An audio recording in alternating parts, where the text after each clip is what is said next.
하나님, 이 저녁 저희가 함께 모일 수 있게 하심에 감사드립니다. 언제나 저희 가운데로 먼저 찾아오시는 주님의 은혜에 또한 감사드립니다. 마음과 뜻을 모아 정성껏 드리는 저희의 예배를 기쁘게 받아 주옵소서.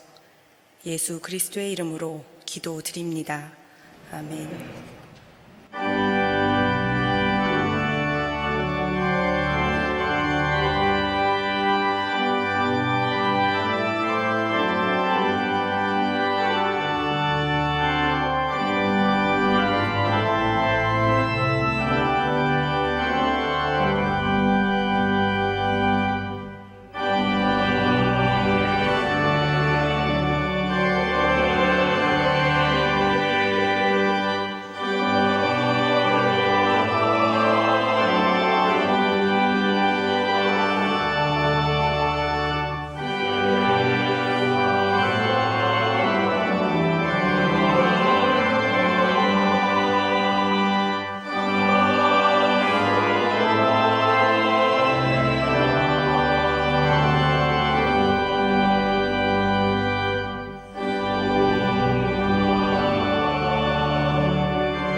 하나님 아버지, 이 폭염과 먼 거리 그리고 피곤함을 마다 않고 이렇게 수요 예배의 자리에 모일 수 있도록 말씀을 사모하는 마음과 건강 등 모든 여건을 허락해 주시니 참 감사합니다. 저희가 누리는 많은 것들을 당연하다 여기는 무딘 마음 대신 작은 것에도 감사하며 행복을 누리며 그 마음을 나눔으로 더욱 풍성해지는 삶을 살 수 있게 하옵소서. 지구상의 생명체들이 서로를 위해 존재하고 하나로 연결되듯이 타자와 공동체를 위해 내가 사용되는 것에서 존재 가치와 기쁨을 느끼며 살아가게 하옵소서.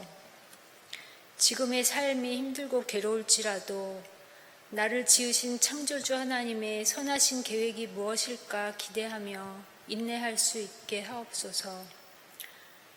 요즘 더욱 빈번해지는 기후재앙과 전쟁의 소식으로 망연자실하기보다는 주신 말씀으로 희망의 끈을 붙잡고자 하오니 이 땅을 치유해 주옵소서. 오라 우리가 여호와께 돌아가자. 여호와께서 우리를 찢으셨으나 우리를 다시 낫게 하실 것이며 우리에게 상처를 입히셨으나 우리를 싸매 주실 것이다. 그러므로 여호와를 알자. 힘써 여호와를 알자. 그의 나타나심은 동이 트는 것처럼 확실하다. 비와 같이 땅을 적시는 봄비같이 그가 우리에게 나오실 것이다. 나약한 저희들 날마다 힘써 여호와를 알고자 말씀에 귀 기울일 때 성령님 어두운 눈과 귀를 밝혀주시고 깨닫는 바를 행동으로 과감히 옮길 수 있도록 용기를 주옵소서. 이렇게 각자의 자리에서 하루하루 작은 순종의 부스러기를 쌓아갈 때 땅을 적시는 봄비같이 은밀하게 그러나 동이 트는 것처럼 확실하게 세상을 향한 하나님의 치유와 회복이 이루어지리라 믿습니다. 오늘도 목사님의 민수기 강해가 힘써 여호와를 알고자 하는 저희들을 주님께 한 걸음 더 가까이 가게 하는 시간이 되게 하시고 세상에 나아가 아버지의 선한 뜻을 전하고자 하는 열망으로 이 자리를 떠나게 하옵소서. 예수님의 이름으로 간절히 기도드립니다. 아멘.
감사합니다.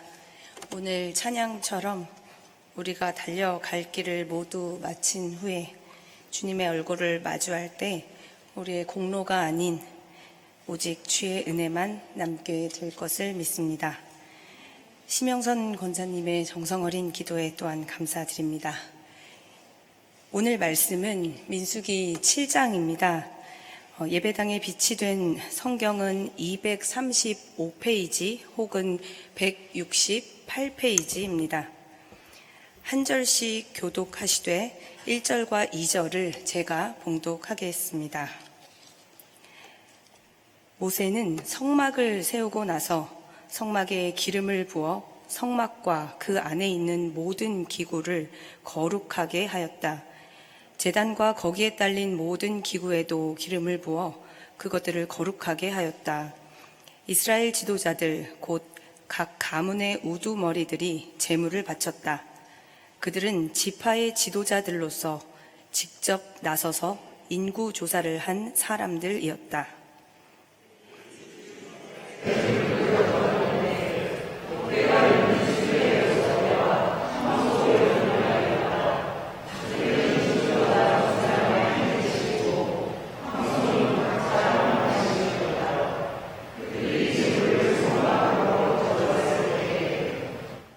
주님께서 모세에게 말씀하셨다.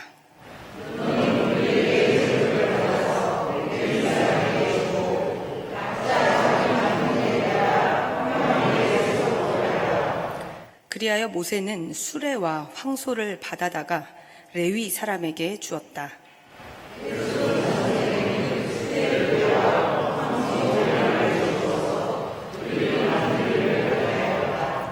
므라리 자손에게는 수레 4대와 황소 8마리를 주고 아론 제사장의 아들 이다말의 지휘를 받으면서 맡은 일을 하게 하였다.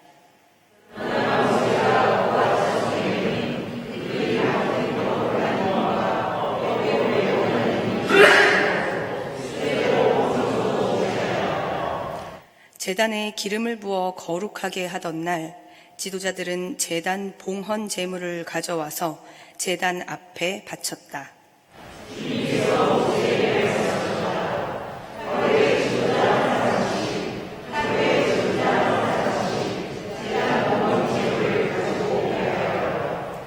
첫째 날 제물을 바친 사람은 유다 지파 소속 암미나답의 아들 나손이다.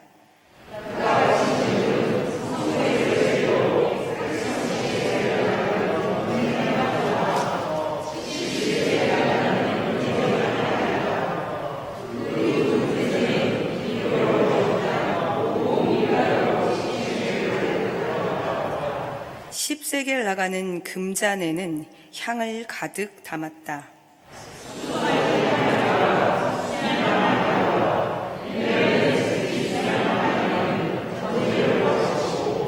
순염소 한 마리는 속죄 제물로 바쳤다.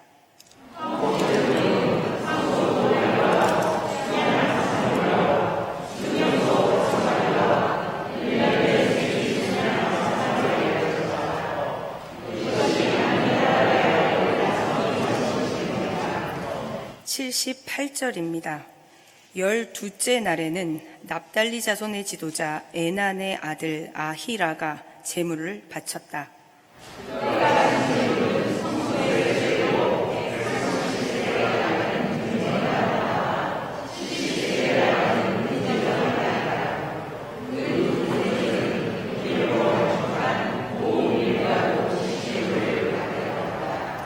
십세겔 나가는 금잔에는 향을 가득 담았다.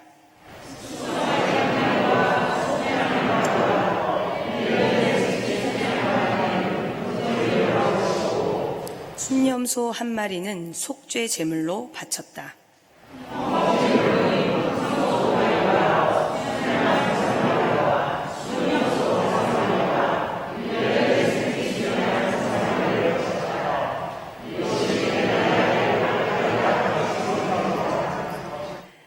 제단에 기름을 부어서 제단을 거룩하게 하던 날 이스라엘 지도자들이 바친 제단 봉헌 제물은 모두 은쟁반이 12, 은 대접이 12, 금잔이 12이다.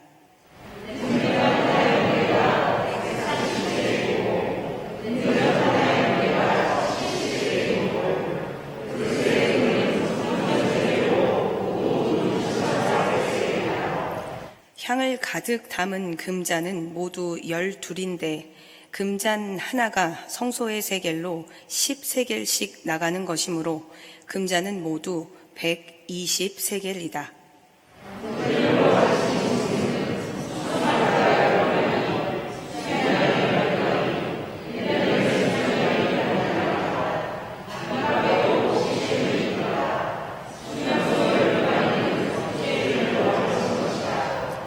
화목제물로 바친 짐승은 황소가 24마리, 순양이 60마리, 숫염소가 60마리, 1년 된 순양이 60마리이다.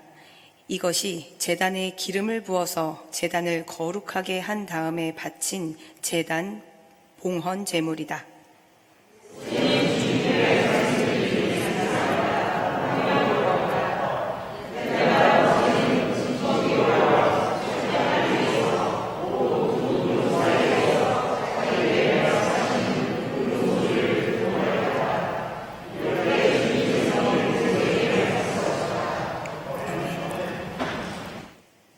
민수기에는 이야기, 시, 예언, 노래, 기도, 축복문, 풍자, 외교문서, 신탁, 명단, 통계표 등 다양한 형식의 본문들이 등장합니다. 오늘 본문인 민수기 7장은 그 가운데 성전 문서의 형식을 가집니다.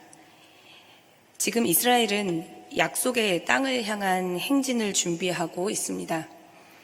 민수기 1장부터 4장까지 12지파의 병적 조사를 했고 부대를 편성하고 배치하였으며 내부 진영을 조직하여 성소에 관리자를 세웠습니다.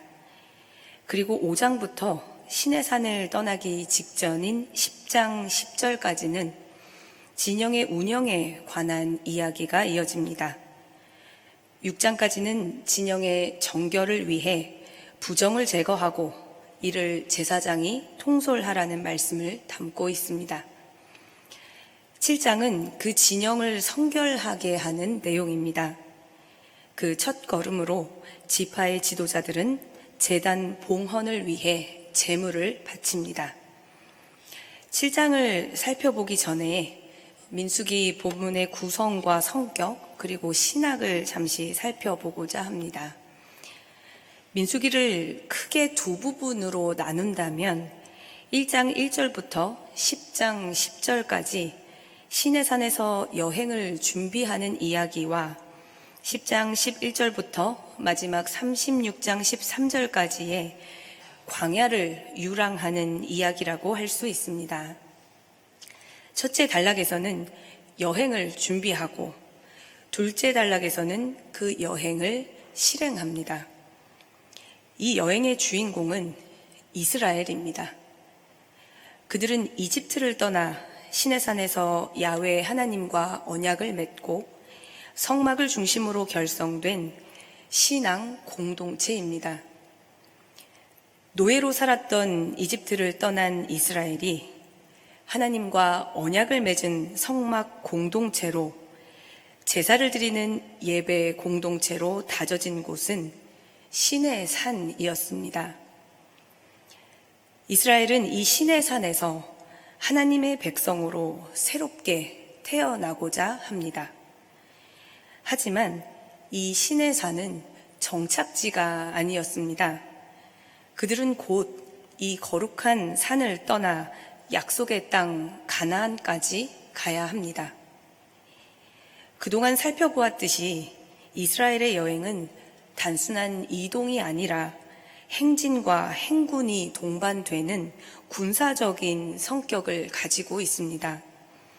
또한 하나님의 지시로 길을 떠나 어딘가에 머물 때에는 회막을 중심으로 그 둘레 사면에 진을 쳐야 합니다.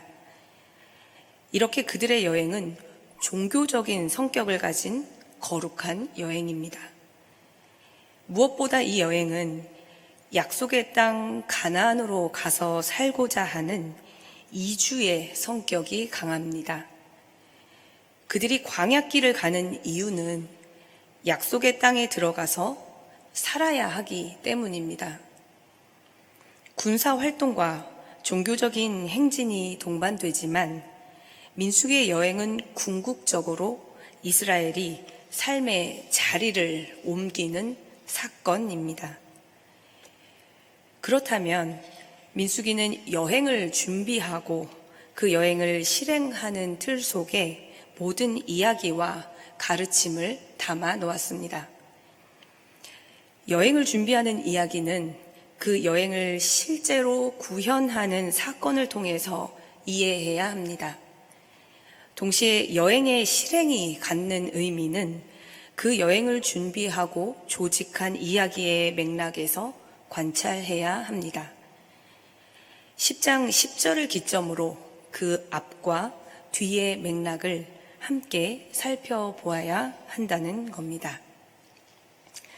그런데 앞부분인 민수기 10장 10절까지 여행 준비를 이어서 10장 11절부터 민수기 마지막까지 여행의 실행을 다루지만 엄밀하게는 이 앞부분, 즉 여행 준비 이야기에 상응하는 실천이라는 것이 실제 민수기 뒷부분에서는 나타나질 않습니다.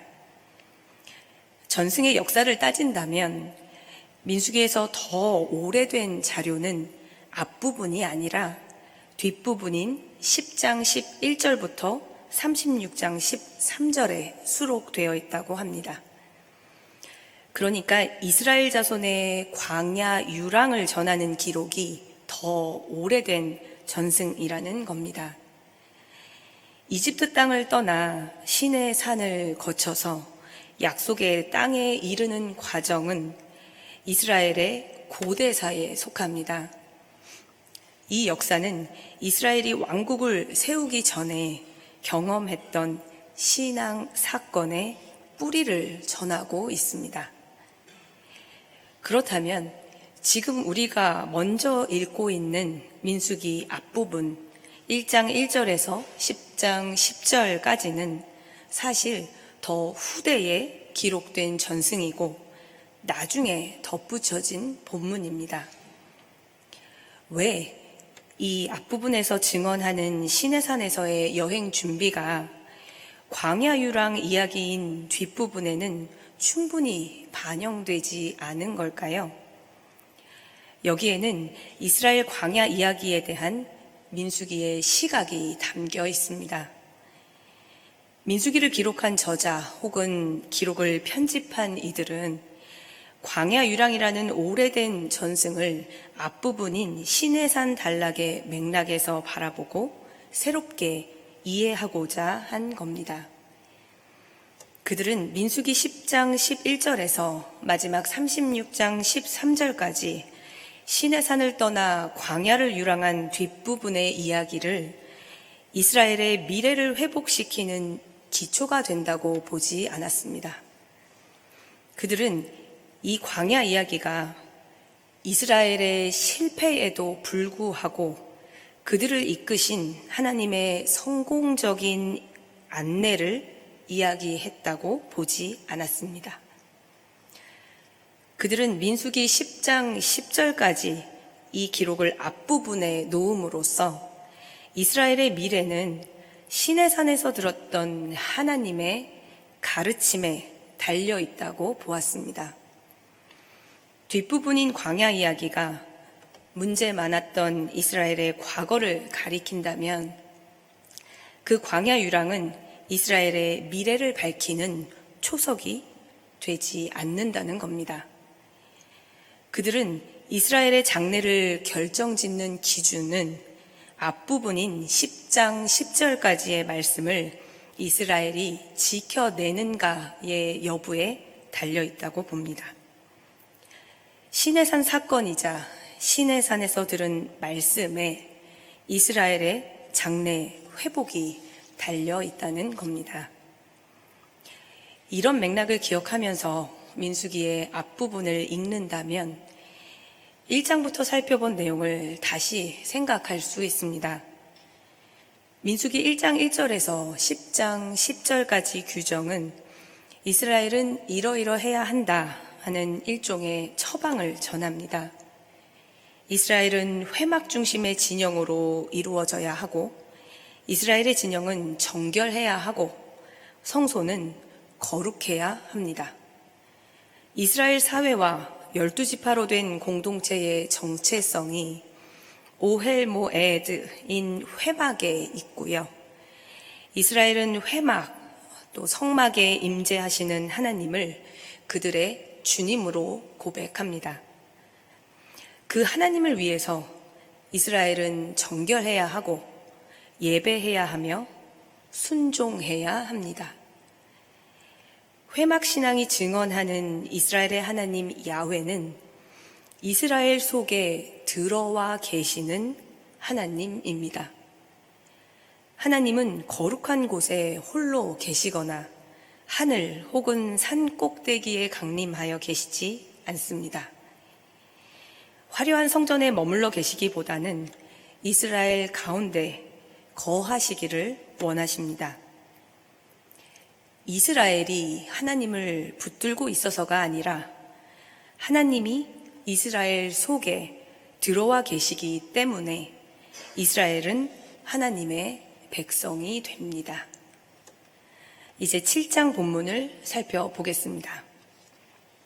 민수기 7장 1절에서 10장 10절까지는 시내산을 떠나기 전 행진을 준비하는 이스라엘의 마지막 점검을 다룹니다. 12지파는 성막 공동체를 섬기는 청지기입니다. 그 바탕 위에서 이스라엘 회중은 하나님의 임재를 뒤따라 행진하는 군대가 됩니다. 이 부분을 둘로 나누면 하나는 민수기 7장과 8장으로 된 성막 제1을 준비하는 이야기이고, 또 다른 하나는 9장 1절에서 10장 10절까지 이어진 성막 행진 전에 있었던 리허설 같은 이야기입니다. 7장에서는 성막을 세운 후 12지파의 족장들이 제물을 바친 이야기가 나옵니다. 이야기의 단락을 크게 세 수로 나눌 수 있는데요. 먼저 1절에서 보듯 성막을 세운 날 모세가 성막과 거기 딸린 모든 기구를 거룩하게 구별하고자 기름을 부어 바릅니다. 두 번째 부분은 2절부터 9절까지 모세가 성막을 구별한 바로 그날 12지파 지도자들이 성막을 위해 예물을 드리고, 이어서 88절까지 하루에 각 지파의 대표 한 사람씩 차례대로 모두 12일 동안 봉헌 예물을 제단 앞에 바칩니다. 끝으로 89절에서 모세가 회막에 들어갈 때면 하나님의 목소리를 듣곤 하였다는 말씀입니다. 민수기 7장에 수록된 제물의 봉헌 방식과 봉헌된 제물 목록은 일종의 행정 기록인데요. 10절에서 88절까지 제단을 성별하여 봉헌하는 날 각 지파의 지도자들이 바친 제물 목록은 고대 서아시아의 성전 창고 기록 양식과도 유사합니다. 일정한 틀에 맞춰서 기록을 남기는 형태인 건데요. 예를 들면 제물을 바치는 순서와 내용, 숫자 등을 기록하기에 용이한 순서대로 적는 겁니다. 우선 은쟁반, 은대접, 금잔 등과 같이 가장 값이 많이 나가는 물품에서 시작하여 희생제사에 쓰일 동물들의 순서로 이어집니다. 동물들의 경우에도 덩치가 큰 짐승부터 시작하여 점점 작은 짐승으로 옮겨갑니다.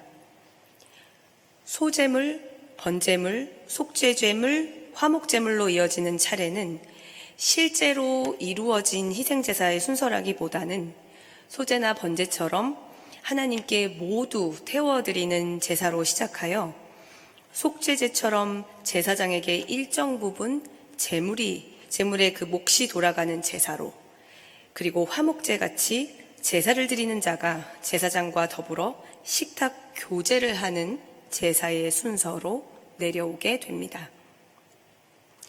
1절을 보시면 우리가 가진 새번역 성경에는 번역되어 있지 않지만 히브리어 원문에는 이 문장의 시작이 무엇 하던 날에 라는 구절로 시작합니다. 미시칸이라고 하는 장막을 거룩하게 하는 날에 라는 뜻인데요. 구체적으로 언제인지는 알 수 없습니다만 출애굽기 40장 2절과 17절을 참고하면 이집트를 나온 지 2년이 되는 해의 첫째 달 초하루입니다. 출애굽 후 2년 1월 1일 그날의 모세는 성막을 세우고 거기에 딸린 기구들을 거룩하게 합니다. 민수기 7장은 출애굽기 40장과 함께 읽어볼 수 있는데요. 출애굽기 40장 1절에서 15절까지 하나님은 모세에게 성막을 세우고 필요한 기구들을 들여놓은 후 성막, 증거궤, 등잔대, 분향단, 번제단, 물두멍과 같은 회막의 모든 기구에 기름을 발라 거룩하게 구별하라고 말씀하십니다. 그리고 아론과 그 아들들을 회막 어기로 데려가서 목욕하게 하고 거룩한 옷을 입히고 기름을 부어 구별하여서 제사장으로 하나님을 섬기게 하라고 말씀하셨습니다. 바로 이어서 출애굽기 40장 16절 이하에는 모세가 하나님께서 명하신 것을 모두 그대로 하였다고 전하는데요. 하지만 앞에서 받은 말씀 가운데 기름을 가져다가 성막과 모든 기구를 거룩하게 구별하는 장면은 등장하지 않습니다. 이유는 알 수 없지만 출애굽기 본문에서 빠진 장면이 오늘 민수기 7장 본문에 나타납니다. 그런데 이 두 본문을 바로 연결해서 읽기에는 이미 성경에서 언급된 시점 사이에 충돌이 일어납니다. 민수기 1장 1절에 나온 연대는 출애굽 후 2년 2월 1일입니다.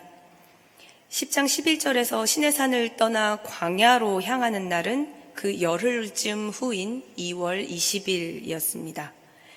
그리고 그 사이 민수기 9장 5절에서 시내산을 떠나기 전에 이스라엘이 유월절을 지킨 때가 14일입니다. 민수기 본문의 배치 순서를 보면 오늘 7장 1절부터 이어지는 말씀의 연대는 대략 2월 1일에서 14일 사이를 가리키지만 출애굽기 40장의 본문과 민수기 7장을 연결지어 생각한다면 민수기 본문이 최소한 한 달 전인 출애굽 후 2년 1월 1일로 돌아가야 합니다. 출애굽기 40장 1절에서는 연대를 1월 1일로 밝히고 있으니까요. 이렇게 출애굽기 40장과 민수기 7장을 바로 연결하면 내용은 이어지지만 연대기에서는 매끄럽지 못한 면도 있습니다. 한편 민수기는 모세가 성막 안에 들어가는 시점을 오늘 본문에 나오는 성막 봉헌식을 치른 이후로 가리킵니다. 출애굽기 40장에서 모세가 성막을 세우고 하나님의 영광이 성막에 충만하게 덮였지만 모세는 성막에 들어가지 않았습니다. 민수기는 1장부터 6장까지 이스라엘 회중이 성막 진영의 군대로 위임되는 조사가 먼저 이루어진 다음에야 지파들의 대표가 성소를 세우는 제물을 봉헌한 것으로 나타냅니다. 89절을 보면 모세가 장막과 제단을 거룩하게 구별하고 12지파의 대표들이 봉헌을 통해 처음으로 사용하는 의식을 가지고 나서야 모세는 비로소 회막에 들어갑니다. 그렇게 본다면 하나님을 만나고 말씀을 듣는 일에는 우리의 준비도 필요하고 때가 있다는 사실을 깨닫게 됩니다.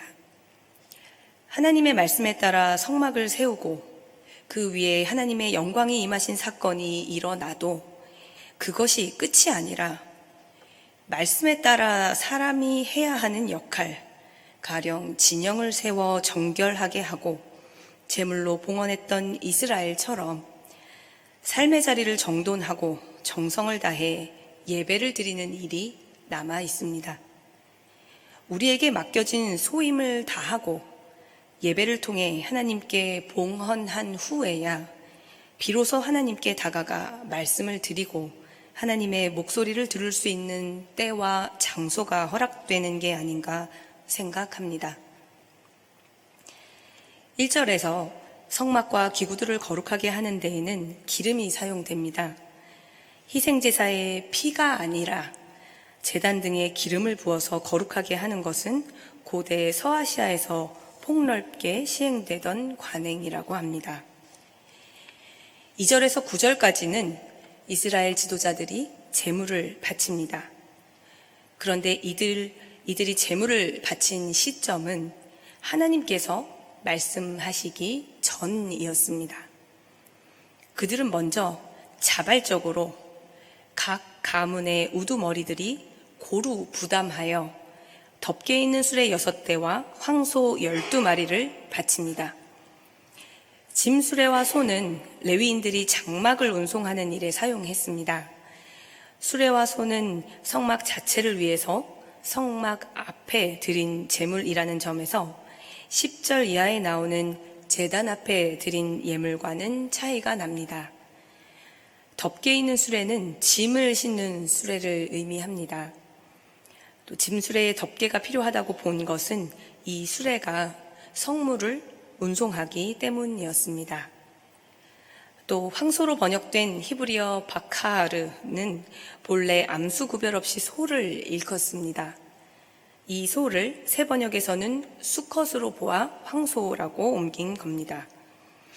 엄밀하게 말하면 장막 앞에는 희생 제물이 아니고서는 들여놓을 수 없었기 때문에 물건을 실는 수레나 수레를 끄는 소는 성소에 들어갈 수 없었습니다.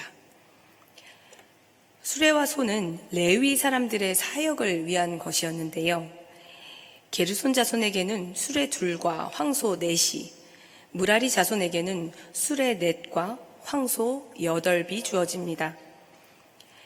무라리 자손이 게르손 자손보다 더 많은 수레와 소를 받은 것은 그들의 일이 장막의 무거운 목재와 금속 등을 운반하는 작업이었기 때문입니다. 하지만 고핫 자손에게는 아무것도 분배되지 않는데요. 이것은 그들이 회막 안에 있는 지성물, 즉 회막 안에서 가장 거룩한 물건을 수레가 아닌 사람의 어깨로 메어서 나르는 일을 해야 했기 때문입니다. 10절부터 88절까지는 지파의 지도자들이 12일 동안 계속해서 제단 봉헌 제물을 바칩니다. 본문은 상당히 길지만 구조는 단순하고 반복됩니다. 12지파의 지도자들은 소속과 이름만 다를 뿐 제단 앞에 바치는 예물의 종류와 양은 똑같이 반복됩니다. 각 지파의 족장들은 12일 동안 유다, 이사갈, 스불론, 루벤, 시므온, 갓, 에브라임, 므낫세, 베냐민, 단, 아셀, 납달리 지파 순으로 제물을 바칩니다. 각 이름들의 순서는 민수기 2장에서 부대가 편성되고 배치될 때에 언급된 순서와 같습니다.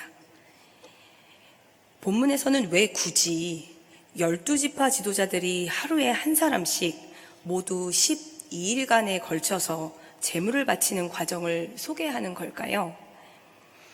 우선 본문을 통해 분명하게 확인할 수 있는 것은 지파 지도자들이 바친 제물의 양이 매우 많다는 겁니다.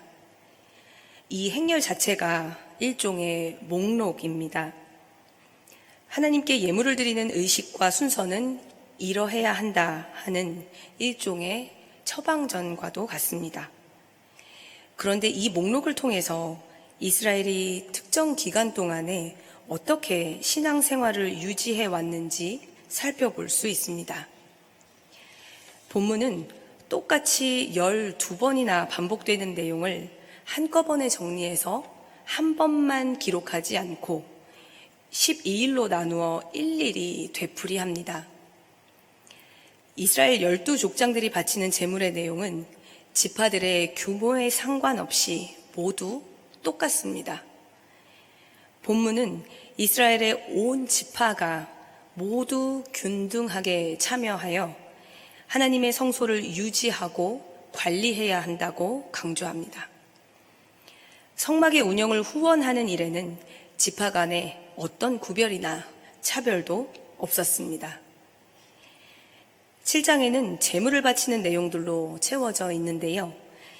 각 지파의 지도자들이 바치는 제물을 히브리어로 코르반이라고 합니다. 선물, 예물, 제물, 전달이라는 뜻입니다. 이 말이 유래한 동사에는 무엇을 드리다, 제물을 바치다, 어디 앞으로 나아오게 하다라는 뜻이 있습니다. 또 7장에서 드려진 제물에는 속건제를 위한 예물이 빠져 있는데요. 속건제는 피해를 끼친 것에 대한 보상으로 드리는 제물이어서 제단을 봉헌하는 예식에서는 제외된 것으로 보입니다. 10장과 11절에서 지파 지도자들이 바치는 제물은 제단을 봉헌하기 위한 것이었습니다. 여기서 제단 봉헌을 하누카 함 미츠베아흐라고 합니다. 제단은 성소에서 희생 제물을 올리는 곳입니다. 여기서 하누카는 단순한 봉헌이 아닌데요. 봉헌하다라는 동사가 기본적으로 맨 처음 사용하다라는 의미를 가지기 때문입니다. 즉 입문, 착수, 시작, 계시를 가리킵니다. 그러니까 제단의 봉헌이란 제단을 맨 처음으로 사용하게 된 것을 기념하는 날이라는 의미입니다. 그런 의미에서 하누카를 낙성식이라고도 번역합니다. 13절에서 성소의 세겔은 무게를 평가하는 기준입니다. 고대 이스라엘에서 사용한 두 개의 도량형이 있는데요. 하나는 왕의 저울이고 다른 하나는 성소의 세겔입니다. 성전에서 이루어지는 모든 거래는 성소의 세겔을 사용했습니다. 세겔은 무게가 동전 하나만도 못한 은화인데 그 무게가 약 12g이었다고 합니다. 주전 7세기까지는 금으로 만든 화폐인 경화가 없었고 4세기 전까지만 해도 유다에는 경화가 없었다고 합니다.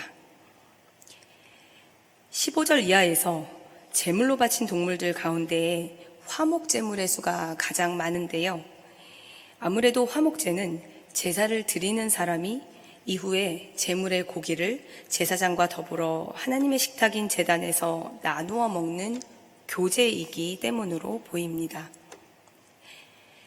12절부터 88절에 이르는 긴 통계에서 기억할 만한 점들이 있습니다. 먼저 이스라엘 각 지파는 하나님의 성소를 후원하는 일에 책임을 지니고 있었습니다. 또 이스라엘 각 지파들은 각각의 군사적인 규모나 형편을 떠나서 동일하고 균등하게 성소를 후원해야 했습니다. 세 번째로 이스라엘 지파들이 바치는 봉헌 제물은 하나님이 지시하시기 전에 이스라엘 지파들이 스스로 자원하여 바친 것이었습니다. 또 이스라엘 백성들이 하나님의 성소의 제물을 바칠 때는 동일한 형식에 따라 제물을 가지고 나아가야 했습니다.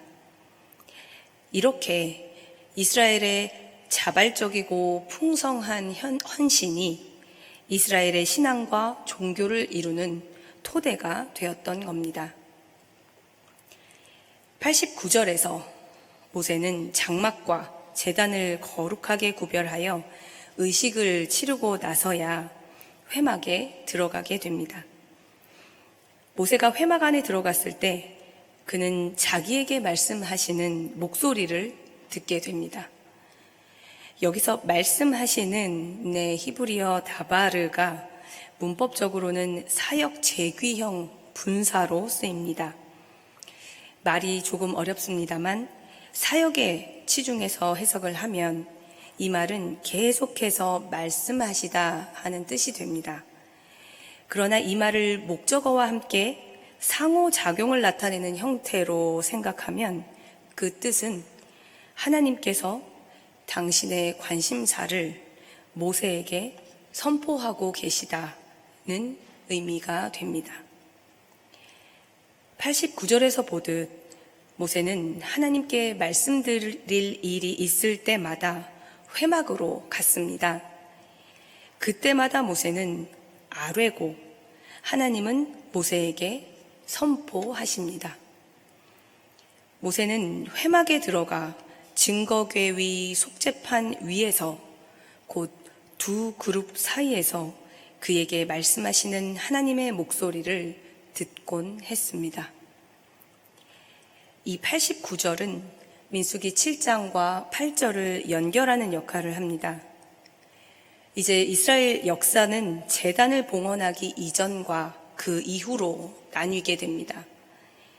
7장 89절 이전에는 성막에서 사역하는 자들을 위해 지파의 지도자들이 제물을 봉헌하였지만 그 이후에는 이스라엘 자손들을 위해 제사장과 레위 사람들이 사역을 감당하게 됩니다. 성소가 세속적인 삶과 거룩한 삶을 연결짓는 이음새 역할을 하는 겁니다. 이렇게 성소는 거룩하신 하나님께 세상을 살아가는 사람들이 봉헌하는 곳이자 동시에 세상을 위해 하나님께서 일하시는 공간이 됩니다. 광야 같은 세상을 살아가는 우리에게 하나님은 언제나 먼저 다가오시고 가장 중요한 말씀을 선물해 주십니다. 그 말씀에는 위로도 있지만 우리를 향한 하나님의 계획이 담겨 있습니다. 그리고 그 계획 속에는 우리가 맡아야 할 책임이 담겨 있습니다. 민수기 7장에서 보듯이 성막을 세우고 거룩하게 하는 과정에서도 이스라엘은 직접 나서서 제물을 가져오고 지파의 개별적인 형편을 떠나 균등하게 공동체에 대한 책임을 다합니다. 이렇듯 우리를 구원하시는 하나님의 손길과 그 안에서 책임을 다하려는 우리의 노력이 만날 때 우리는 하나님께 말씀을 아뢰고 하나님의 말씀을 들을 수 있습니다. 부디 우리가 하나님의 구원 역사에서 주어지는 위로와 은혜에 더하여 우리에게 주시는 말씀을 통해 먼저 나서서 하나님의 계획에 참여하고 책임을 다하는 삶을 살아내기를 기도드립니다. 말씀을 묵상하시면서 함께 기도드리겠습니다.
하나님, 언제나 먼저 우리에게 다가오시어 구원의 손을 내미시는 은혜에 감사드립니다.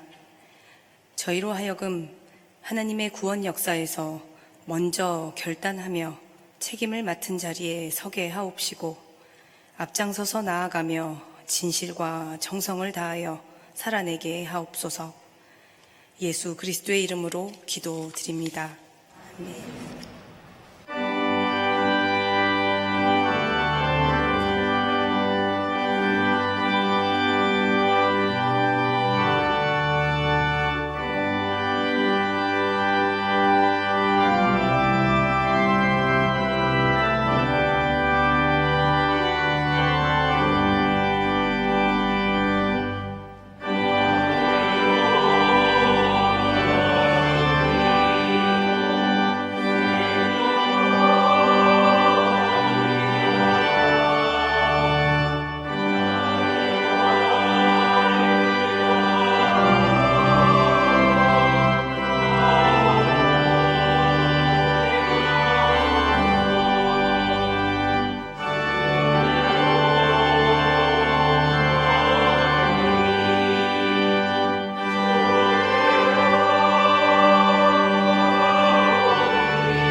주의 기도 드리겠습니다.